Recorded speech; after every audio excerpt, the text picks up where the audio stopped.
नमस्कार विद्यार्थी मित्रांनो, कोपरगाव तालुका एज्युकेशन सोसायटीचे के.बी. रोमहारे कनिष्ठ महाविद्यालय जवळके इयत्ता 12वी वाणिज्य विषय बुक कीपिंग अँड अकाउंटन्सी। आज आपण पहिल्या प्रकरणामध्ये जे काही आपण फायनल अकाउंट चालू आहे त्यामध्ये आपण 8 नंबरचा प्रॉब्लेम क्लिअर करतोय। 8 नंबरचा प्रॉब्लेम पेज नंबर 45 वरती आपल्याला दिलेला आहे। आपण लास्ट पिरियडपर्यंत 7 प्रॉब्लेम कव्हर केलेले आहेत। 7 नंबरचा जो प्रॉब्लेम होता तो आपला लॉस असलेला प्रॉब्लेम आपण बघितलेला आहे, कारण की जे 6 प्रॉब्लेम सुरुवातीला झाले होते त्यामध्ये आपल्याला सर्वांना नेट प्रॉफिट मिळत होता। नेट प्रॉफिट जर आला असेल तर तोही आपण पार्टनरमध्ये वाटला आणि पार्टनरच्या कॅपिटलमध्ये तो काय केला होता, ॲड केलेला होता। 6 नंबरच्या प्रॉब्लेममध्ये आपण प्रॉफिटपर्यंत आलो। 7 नंबरचा जो लास्ट पिरियडला प्रॉब्लेम झाला त्यामध्ये आपल्याला नेट लॉस आलेला होता। लॉसही आला तरी तो सुद्धा पार्टनरमध्ये काय करायचा, अलोकेटेड करायचा, वाटायचा त्यांच्या प्रॉफिट शेअरिंग रेशोनुसार। आणि वाटल्यानंतर तो जो लॉस आहे तो लॉस आपण पार्टनरच्या कॅपिटलमधून लेस करायचा असतो। ज्या त्या पार्टनरच्या कॅपिटलमधून तो काय करायचा असतो, लेस करायचा असतो। म्हणून नेट प्रॉफिट ॲड होतो कॅपिटलमध्ये आणि नेट लॉस कॅपिटलमधून आपण काय करत असतो, लेस करत असतो। काहींचा थोडासा संभ्रम झाला असेल 7 नंबरच्या प्रॉब्लेममध्ये, का आत्तापर्यंत आपण ॲड करत होतो आज का लेस केलं। 8 नंबरचा प्रॉब्लेम आपण आज क्लिअर करतोय, त्यामध्ये सुद्धा आपल्याला नेट लॉसच मिळणार आहे आणि त्या नेट लॉसचा आपल्याला इफेक्ट कॅपिटलमधून काय करायचं आहे, लेसच करायचं आहे। तो सुद्धा पेज नंबर 45 वरती हा प्रॉब्लेम आपल्याला दिलेला आहे। पार्टनरची नावं क्रांती अँड सुमंगला हे 2 पार्टनर आहे। क्रांती आणि सुमंगला नावाचे 2 पार्टनर आहेत। त्यांचा आपल्याला ट्रायल बॅलन्स प्रिपेअर केलेला आहे, दिलेला आहे। आपल्याला फायनल अकाउंट तयार करायचं आहे। ट्रेडिंग अकाउंट असेल, प्रॉफिट अँड लॉस अकाउंट असेल, त्यांचं बॅलन्स शीट प्रिपेअर आपल्याला करायचं आहे। फ्लक्च्युएटिंग कॅपिटल मेथडचे आपण प्रॉब्लेम सुरुवातीला बघतोय। 8 नंबरचा प्रॉब्लेम आपला चालू आहे। प्रॉब्लेम मी वाचतोय, व्यवस्थित लक्ष द्या आणि मग आपण प्रॉब्लेम काय करणार आहोत, सोडवणार आहोत। काय प्रॉब्लेम मध्ये पहा, Kranti and Sumangala are partners sharing profit and losses in the ratio of capital. काय सांगितलंय पहा, क्रांती आणि सुमंगला नावाच्या 2 पार्टनर्स आहेत आणि त्यांचा जो प्रॉफिट शेअरिंग रेशो आहे तो कॅपिटल रेशो घ्यायला सांगितलेला आहे आपल्याला। कॅपिटल रेशो म्हणजे काय, त्यांचं जे कॅपिटल आहे त्यावरून आपल्याला काय तयार करायचं आहे, रेशो तयार करायचा आहे। मग त्यांचं कॅपिटल आपल्याला जे दिलेलं असेल त्यावरून आपण काय तयार करून घेऊ, रेशो तयार करून घेऊ। जो ट्रायल बॅलन्स आहे तो आपल्याला 31 मार्च 2019 चा दिलेला आहे। 31 मार्च 2019 या तारखेचा ट्रायल बॅलन्स आपल्याला दिलेला आहे। Trial balance debit balances rupees and credit balances rupees. काय काय बघा, आपण ट्रान्सफर एकदा क्लिअर करून घेऊ, प्रॉब्लेम समजून घेतोय आपण। एकदा ट्रान्सफरिंग क्लिअर झालं म्हणजे प्रॉब्लेम सोडवायला कुठल्याही प्रकारची अडचण निर्माण होत नाही। मग कोणकोणते अकाउंट्स कुठं जातात, trading account debit side, trading account credit side, profit and loss account debit side, profit and loss account credit side, balance sheet liability side, balance sheet asset side, या 6 बाजूंना हे ट्रायल बॅलन्स आपल्याला काय करायचा असतो, transfer करायचा असतो। मग हे कुठं जातात ते आपण शॉर्टकटमध्ये काय करतो, लिहून घेत असतो। ट्रेडिंग अकाउंट डेबिट साईड असेल तर आपण TD शब्द लिहितो, ट्रेडिंग अकाउंट क्रेडिट साईड असेल तर आपण TC शब्द लिहितो, profit and loss account debit side असेल तर आपण PD शब्द लिहितो, profit and loss account credit side असेल तर आपण PC शब्द लिहितो, बॅलन्स शीट लायबिलिटी साईड असेल तर आपण BL लिहितो आणि बॅलन्स शीट असेट साईड असेल तर आपण BA शब्द लिहित असतो। म्हणजे याप्रमाणे आपल्याला तो ट्रायल बॅलन्स काय करायचा आहे, ट्रान्सफर करायचा आहे। मग मी ट्रायल बॅलन्स वाचतोय सुरुवातीला। डेबिट बॅलन्सेसमध्ये स्टॉक 1/4/2018 स्टॉक दिलेला आपल्याला 1/4/2018 म्हणजे ओपनिंग स्टॉक आहे। Opening stock trading account debit side तिथे लिहायचं आहे TD। त्यानंतर purchases same place, trading account debit side TD। त्यानंतर सन्ड्री डेटर्स असेट आहे, balance sheet asset side BA। त्यानंतर बिल्स रिसिवेबल असेट आहे, balance sheet asset side BA। Wages trading account debit side TD। त्यानंतर investment asset आहे, balance sheet asset side BA। Postage expenses आहे, profit and loss account debit side PD। Insurance expenses आहे, profit and loss account debit side PD।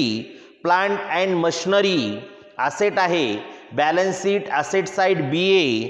Salaries expenses आहे, profit and loss account debit side PD, prepaid rent asset आहे trial बॅलन्समध्ये दिल्यामुळे, म्हणून balance sheet asset side BA, bad debts expenses आहे, बुडीत कर्ज झालं एक्सपेन्सेस आहे ट्रायल बॅलन्समध्ये दिलेले आहे, profit and loss account debit side PD, furniture asset आहे balance sheet asset side BA, cash in hand asset आहे balance sheet asset side BA, sales return हे सेल्समधून लेस करायचे आपल्याला, म्हणून ट्रेडिंग अकाउंट क्रेडिट साइड, कारण की सेल्स ट्रेडिंग अकाउंटच्या क्रेडिट साईडला असतात, म्हणून ट्रेडिंग अकाउंटच्या क्रेडिट साईडला आपल्याला सेल्समधून हे सेल्स रिटर्न 1500 काय करायचे आहेत, लेस करायचे आहेत, म्हणून तिथं TC शब्द लिहून ठेवा. हे सर्व डेबिट बॅलन्सेस आपण ट्रान्सफर क्लिअर केलेले आहेत. क्रेडिट बॅलन्सेसमध्ये बघूया काय काय आहे. Capital account Kranti 1,20,000 and Sumangala 40,000. क्रांतीचं कॅपिटल 1,20,000 आहे, सुमंगलाचं 40,000 रुपये आहे. या दोघींचं कॅपिटल आहे. Capital balance sheet liability side BL शब्द लिहायचा आहे तिथं. Sales trading account credit side TC, sales return पण दिलेले डेबिट साइडला, सेल्स रिटर्न हे सेल्समधून काय करायचं आहे आपल्याला, लेस करायचं आहे. त्यानंतर सन्ड्री क्रेडिटर्स लॅबिलिटी आहे balance sheet liability side BL, bills payable liability आहे balance sheet liability side BL, कमिशनचा क्रेडिट बॅलन्स दिला आपल्याला, म्हणजे हा इन्कम आहे आपलावाला, म्हणून income profit and loss account credit side PC शब्द लिहायचा आहे. आणि परचेस रिटर्न हे परचेसेसमधून लेस होत असतं, म्हणून trading account debit side TD आपण परचेसेसमधून काय करणार आहे, लेस करणार आहे. याप्रमाणे हा ट्रायल बॅलन्स आपण ट्रान्सफर क्लिअर केलेला आहे. आता त्यानंतर ॲडजस्टमेंट आपल्याला सोडवायचे आहेत. ॲडजस्टमेंट दिलेलं आहे आपल्याला. ॲडजस्टमेंट प्रत्येक ॲडजस्टमेंटचे 2 इफेक्ट असतात. ते 2 इफेक्ट दिल्याशिवाय आपण पुढची ॲडजस्टमेंट घ्यायची नाही, कारण की आपल्याला ॲडजस्टमेंट एक तर ॲड होते किंवा लेस होते, काही ॲडजस्टमेंट डायरेक्ट लिहायला लागतात आपल्याला, म्हणून प्रत्येक ॲडजस्टमेंटचे 2 इफेक्ट दिल्याशिवाय कुठल्याही प्रकारची आपण पुढची ॲडजस्टमेंट लिहायची नाही किंवा सोडवायची नाही. नाहीतर आपला प्रॉब्लेम काय होत असतो, चुकत असतो, टॅली होत नाही. मग ग्रॉस प्रॉफिट चुकतो, नेट प्रॉफिट किंवा नेट लॉस चुकतो, परिणामी बॅलन्स शीट टॅली होत नाही. आपल्याला बॅलन्स शीट टॅली होणं गरजेचं आहे, म्हणून त्यासाठी एक ॲडजस्टमेंट घेतली, तिचे 2 इफेक्ट झाले तरच आपण पुढची ॲडजस्टमेंट बघायची आहे. मग ॲडजस्टमेंट आपण वाचूया आणि ज्या त्या असेटला असेल, अकाउंटला असेल, स्टार करून घेऊया. पहिली ॲडजस्टमेंट काय सांगितली पहा. Closing stock is valued at cost price ₹28,000 and market price ₹32,000. आपल्याला क्लोजिंग स्टॉकच्या 2 किमती दिलेल्या आहेत त्यांनी, एक 28,000 आणि दुसरी 32,000.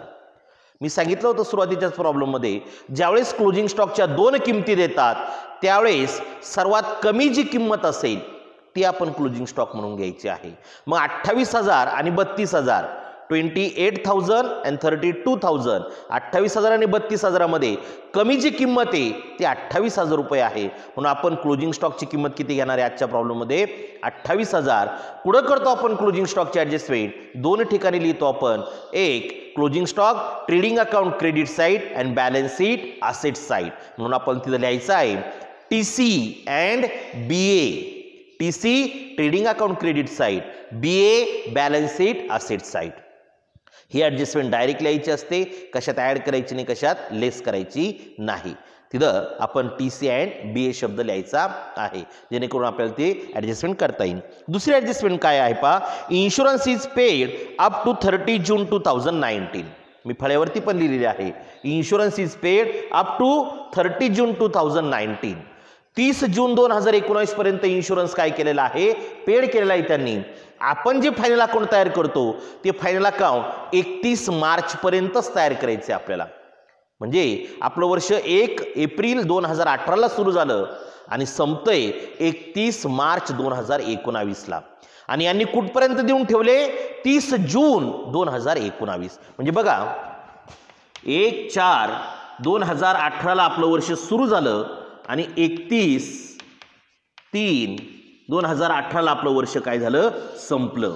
या 12 महिन्याचं अकाउंटिंग आपण करतोय. या 12 महिन्याचं अकाउंटिंग करत असताना यांनी इन्शुरन्सचे पैसे कुठपर्यंत देऊन ठेवले, 30 जून 2019. इथे 19 आहेत, 30 जून 2019 पर्यंत देऊन ठेवलेले आहेत. म्हणजे बघा आपल्याला 31 मार्च पर्यंत अकाउंटिंग करायचंय, त्यांनी मात्र जून पर्यंत देऊन ठेवले. मग त्यांनी जास्त दिले की कमी दिले? मार्च पेक्षा जास्त दिले. जास्तलाच आपल्याकडे शब्द आहे प्रीपेड. प्रीपेड एक्सपेन्सेस 4 नंबरची ऍडजस्टमेंट तुम्हाला शिकवलेली आहे प्रीपेड एक्सपेन्सेस नावाची. मग किती महिने प्रीपेड आहे?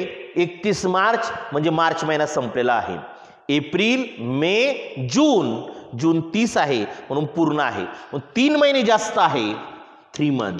मग आपल्याला 3 महिन्याचे जास्त प्रीपेडच्या नियमानुसार 4 नंबरच्या ऍडजस्टमेंटनुसार काय करतो आपण? Prepaid expenses less from related expenses, less from related expenses and balance sheet asset side. मग रिलेटेड एक्सपेन्सेस मधून लेस करायचे आणि बॅलन्स शीटच्या असेट साइडला घ्यायचे. मग किती लेस करायचे? 3 महिन्यांचे लेस करायचे आहेत. मग किती दिलेले आपल्याला पहा? 7500 इन्शुरन्सचे पैसे दिलेले आपल्याला ट्रायल बॅलन्स मध्ये अपॉन 12 काय आहे? हे 12 महिने आहे इंटू 3. किती? 3 महिने आपल्याला जास्त आहे. इथं 3 1 3, 3 चौक 12, 4 1 4 आणि इथं पण 4 1 4. 7तून 4 गेले, खाली राहिले 3. 5 ठेवले किती झाले? 5 ठेवले किती झाले? 35 झाले. मग आपल्याला भाग द्यायचा आता 35ला. तिथं 4 7 28, त्यानंतर 4 9 किती? 4 8 32. इथं 8चा गेला, 35 मधून 32 गेले, आपले राहिले किती? फक्त परत 3. 0 ठेवला 30 झाले. परत 4 7 28, पुन्हा राहिले 0 20, 4 5 20. म्हणजे आपले 3 महिन्याची रक्कम आली 1875. 1875 काय आहे? प्रीपेड 3 महिन्याचे. मग आपल्याला काय करायचे आहेत? लेस करायचे आहेत आपल्याला. आपण ते काय करणार आहोत? लेस करणार आहोत. 1875 3 महिन्याची प्रीपेड आपल्याला लेस करायचे. कशामधून? 7500 रुपयामधून आपण ते लेस करणार आणि मग बॅलन्स शीटच्या पुढे घेणार असेट साइडला. याचे effect less PD and BA याप्रमाणे आपल्याला तो इफेक्ट द्यायचा आहे. इन्शुरन्स 1875 3 महिन्याची जास्त म्हणून आपण ते काय करणार आहे? लेस करणार आहे आणि मग आपण ते बॅलन्स शीटच्या असेट साइडला नोंदवणार आहे. म्हणून तिथं लिहून घ्या लेस पीडी अँड बीए आणि इन्शुरन्स लेख काय करा? स्टार करा. त्यानंतर पुढची ॲडजस्टमेंट काय सांगितली पहा? आउटस्टँडिंग एक्सपेन्सेस वेजेस ₹800 आणि सॅलरी ₹700. आउटस्टँडिंग आहे. आउटस्टँडिंग म्हणजे देणं बाकी आहे. जसं प्रीपेड जास्त दिले तसे हे आउटस्टँडिंग कमी दिलेले आहेत.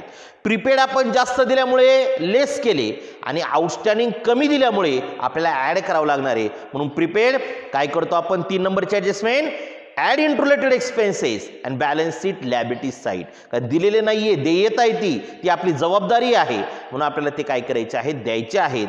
मग ते लिहून घ्या add TD PD and BL.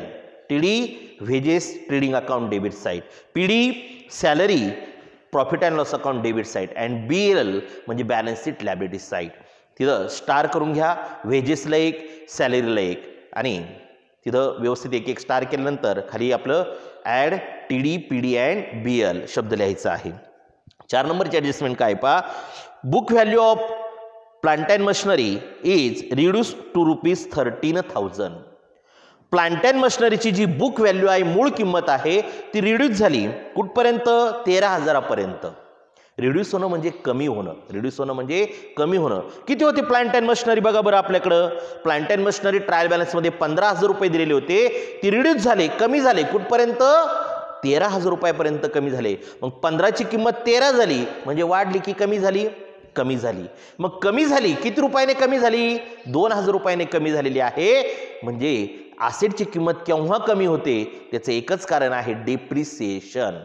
डिप्रिसिएशनची adjustment आहे less BA and PD. Less BA and PD. किती डिप्रिसिएशन घ्यायचं?